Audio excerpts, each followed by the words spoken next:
Hello friends, welcome to Horrorland. हम सभी ने अपने बड़े बुजुर्गों से डायन, चुड़ैल या पिशाचनी की कहानी ज़रूर सुनी होगी और हम सभी आज तक ये सोचते आ रहे हैं कि क्या वो बचपन में सुनी हुई कहानियाँ सच्ची थी या झूठी। और इसीलिए आईपीएस प्रोडक्शन द्वारा छाया मूवी में एक पिशाचनी के रूप को पोर्ट्रे किया गया है। ये मूवी काफ़ी यूनिक टॉपिक पर है जो कि इंडिया के दूर दराज गाँवों में घटित हुई घटनाओं पर आधारित है। तो मैं आप सभी से रिक्वेस्ट करूंगा कि एक बार इस मूवी को ज़रूर देखें, क्योंकि इस मूवी की स्क्रिप्ट से लेकर म्यूज़िक तक सभी चीज़ ओरिजिनल है। और अगर आप भी इस मूवी को देखना चाहते हैं तो मूवी का लिंक मैंने वीडियो के डिस्क्रिप्शन में और आई बटन में दे दिया है।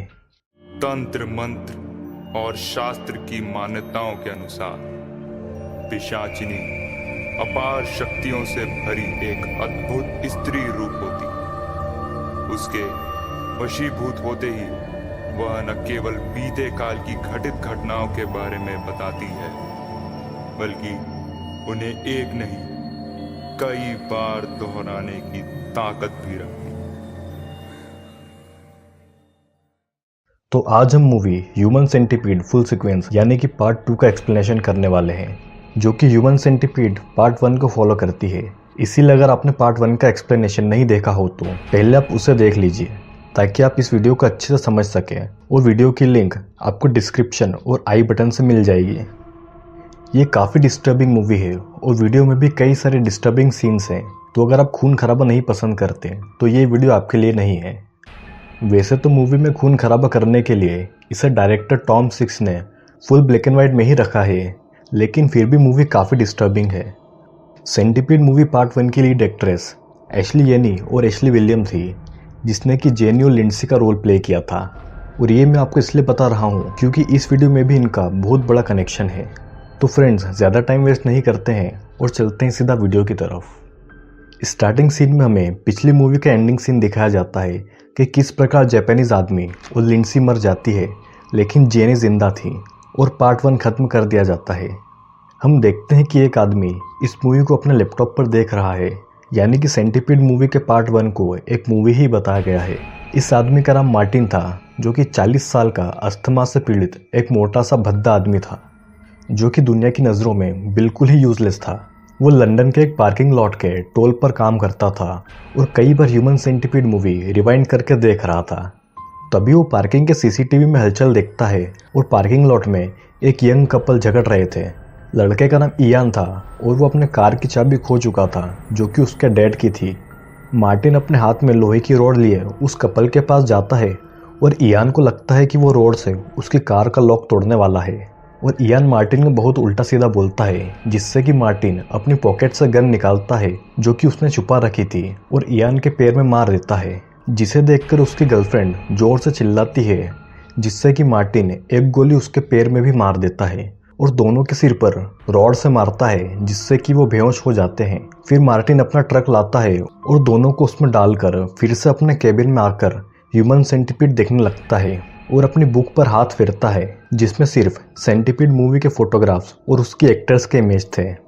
फिर वो अपना ट्रक लेकर एक वेयरहाउस के पास जाता है, जो कि वो रेंट पर लेता है। और जब वेयरहाउस का ओनर मार्टिन से पैसों की डिमांड करता है तो मार्टिन वेयरहाउस के ओनर को रोड से मारकर घायल कर देता है और अपने ट्रक से इयान और उसकी गर्लफ्रेंड को निकाल कर लाता है, जो कि डक्ट टेप से बंधे हुए थे। और मार्टिन इयान की गर्लफ्रेंड के कपड़े कैंची से काट कर उतार देता है। तभी मार्टिन के पास एक कॉल आता है, जो कि एक्टिंग मैनेजमेंट कंपनी से था। वो मार्टिन से कहते हैं कि सेंटीपीड मूवी के एक्टर्स लंदन ऑडिशन के लिए नहीं आ सकते क्योंकि उनके पास कोई खाली डेट्स नहीं है, और वे फ़ोन काट देते हैं। अगले दिन मार्टिन अपने घर पर था और अपने बेड पर बिना कपड़ों के लेटा हुआ था। तभी उसकी मॉम आकर उसे चिल्लाते हुए जगाती है, क्योंकि आज उसकी अपने डॉक्टर से अपॉइंटमेंट थी और वो अभी तक सो रहा था। उसकी मॉम के जाने के बाद वो अपनी बुक को देखता है और कपड़े पहनकर लिविंग रूम में आता है और सबसे पहले वो अपने पेट, जो कि एक सेंटीपीड था, उसको फीड करता है। फिर डॉक्टर के पास आता है, जहाँ मार्टिन की मॉम डॉक्टर से कहती है कि मार्टिन अक्सर 12 लोगों के साथ सेंटीपीड की बातें करता है, जिस पर डॉक्टर कहता है कि मार्टिन शायद सेंटीपीड के काटे हुए दर्द को अपने ऊपर महसूस करता है, क्योंकि उसके फादर उसे बचपन में सेक्सुअली अब्यूज़ करते थे और चिल्ड्रन राइट्स वालों ने मार्टिन के पिता को जेल में डाल दिया, जिसका जिम्मेदार मार्टिन की मॉम मार्टिन को ही मानती थी। और मार्टिन की मेंटल इलनेस का फ़ायदा कई बार उस डॉक्टर ने भी उठाया था, और इसी वजह से मार्टिन डॉक्टर से भी नफरत करता था। डॉक्टर के जाने के बाद मार्टिन अपनी माँ के साथ लंच करता है और उसकी मॉम उससे कहती है कि वो मार्टिन से बहुत परेशान है, इसलिए उसने खुद को और मार्टिन दोनों को मारने का फैसला किया है। तभी मार्टिन के घर के ऊपर वाली फ्लोर से लाउड म्यूजिक की आवाज़ आती है, जिससे परेशान होकर मार्टिन की मॉम एक स्टिक से छत को पीटती है, जिससे कि ऊपर रहने वाला एक अग्रेसिव बॉडी बिल्डर आकर मार्टिन को पीटकर चला जाता है, जिससे कि मार्टिन को बहुत चोट आती है। मार्टिन अपने पार्किंग टोल पर अक्सर ह्यूमन सेंटीपीड कई बार देखता है और वो डॉक्टर जोसेफ हाइटर की ही तरह लैब कोट पहनता है। मार्टिन मूवी से डॉक्टर हाइटर की सर्जरी वाली ड्राइंग को अपनी बुक में कॉपी करता है। फिर वो पार्किंग से कपल को किडनैप करता है जिसकी वाइफ प्रेग्नेंट थी, और वो 2 और लड़कियों को किडनैप करके उसी वेयरहाउस में ले आता है जहाँ पर बाकी के लोग भी बंधे हुए थे।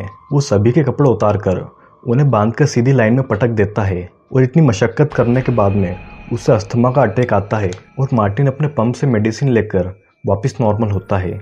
और तभी मार्टिन के पास एक्टिंग मैनेजमेंट कंपनी से कॉल आता है कि सेंटीपीड मूवी की एक्ट्रेस एशली यानी ऑडिशन के लिए रेडी है, वो लंदन आने वाली है।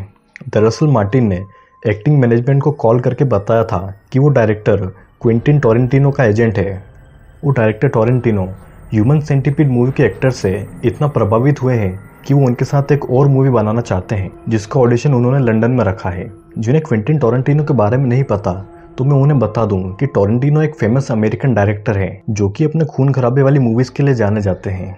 इधर मार्टिन आधी रात को अपने घर पहुंचता है और देखता है कि उसकी मॉम उसे मारने की कोशिश कर रही है, लेकिन मार्टिन को इसका पता चल जाता है। मार्टिन की मॉम को मार्टिन के बेड के नीचे से उसकी बुक मिलती है जिसमें सेंटीपीड की सारी डिटेल्स थी। मार्टिन ने उसमें 12 लोगों के साथ ह्यूमन सेंटीपीड वाले ऑपरेशन का जिक्र किया था, जिसे देखकर मार्टिन की मॉम उस बुक को फाड़ देती है और मार्टिन को इस बात का बहुत अफसोस होता है। मार्टिन अपना सफ़ेद लैब कोट पहनता है और अपने पालतू सेंटीपीड से अपनी मॉम को कटवाकर उसके सिर पर कई सारी रॉड मारता है, जिससे कि उसकी मॉम मर जाती है। और फिर वो अपनी मॉम की लाश के साथ लंच करता है और ऊपर रहने वाले बॉडी बिल्डर को भी रॉड से मारकर बेहोश कर देता है। मार्टिन अपने पार्किंग लॉट में अपने डॉक्टर को गोली मार देता है और उसके ड्राइवर और पार्किंग लॉट से ही एक प्रोस्टिट्यूट लड़की को किडनैप करता है और वो सभी को अपने वेयरहाउस ले आता है, जहां मार्टिन को एक्टर एशली यानी कि मैनेजर का मैसेज मिलता है कि वो 6 बजे की फ़्लाइट से लंदन आ जाएगी। और मार्टिन ठीक उसी समय पर येनी को एयरपोर्ट से अपने ट्रक में ले आता है। येनी को लग रहा था कि वो क्विंटिन टोरेंटिनो की फिल्म के ऑडिशन के लिए आई है, लेकिन उसे क्या पता था कि मार्टिन के दिमाग में क्या चल रहा है। मार्टिन येनी को वेयरहाउस के अंदर लाता है और अंदर पहुंचते ही वो येनी के सिर पर रॉड से हमला कर देता है और अपने बैग से कुछ इंस्ट्रूमेंट्स और अपनी ड्राइंग निकालता है। मार्टिन अब पूरे 12 लोगों को इकट्ठा कर चुका था और वो डॉक्टर हाइटर की ही तरह एक ह्यूमन सेंटीपीड बनाने वाला था। वो डॉक्टर की ही तरह सभी की बॉडी पर मार्कर से निशान लगाता है। फिर वो उनके घुटनों के लिगामेंट्स को निकाल देता है, वो भी बिना किसी सर्जरी और एनेस्थीसिया की मदद से, सीधा एक मामूली सी कैंची और एक छोटे से हैमर से। फिर वो एक एक करके सभी के दांत निकालता है। सभी लोग ज़ोर ज़ोर से चिल्ला रहे थे, लेकिन बंद होने के कारण कोई भी कुछ नहीं कर पा रहा था।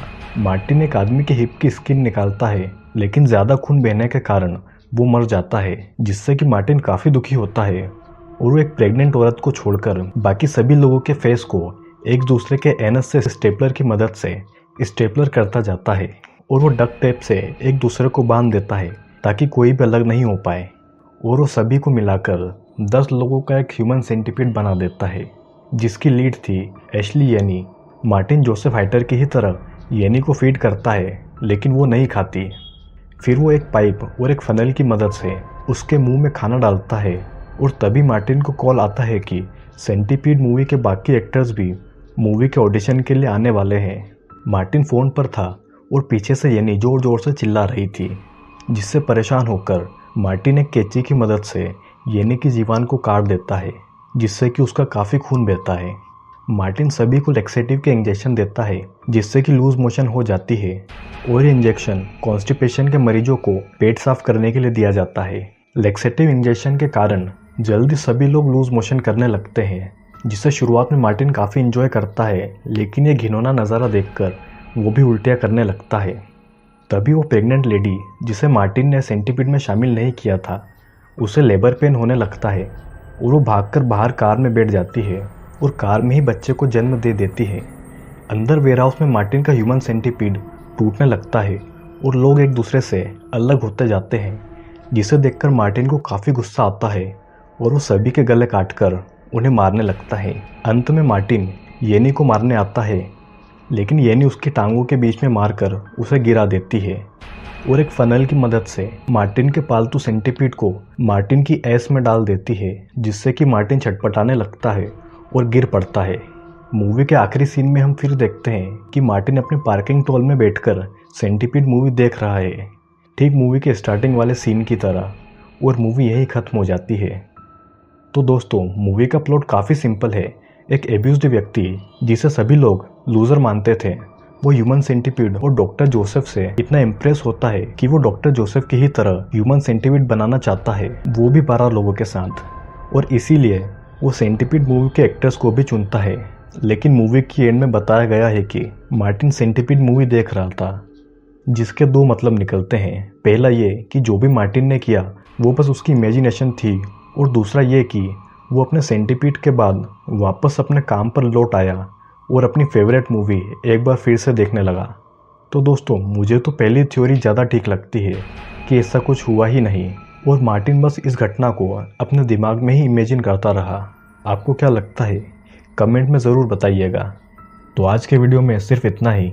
वीडियो अगर अच्छा लगा हो तो लाइक और सब्सक्राइब ज़रूर करें, क्योंकि और भी वीडियोज़ आने वाली है।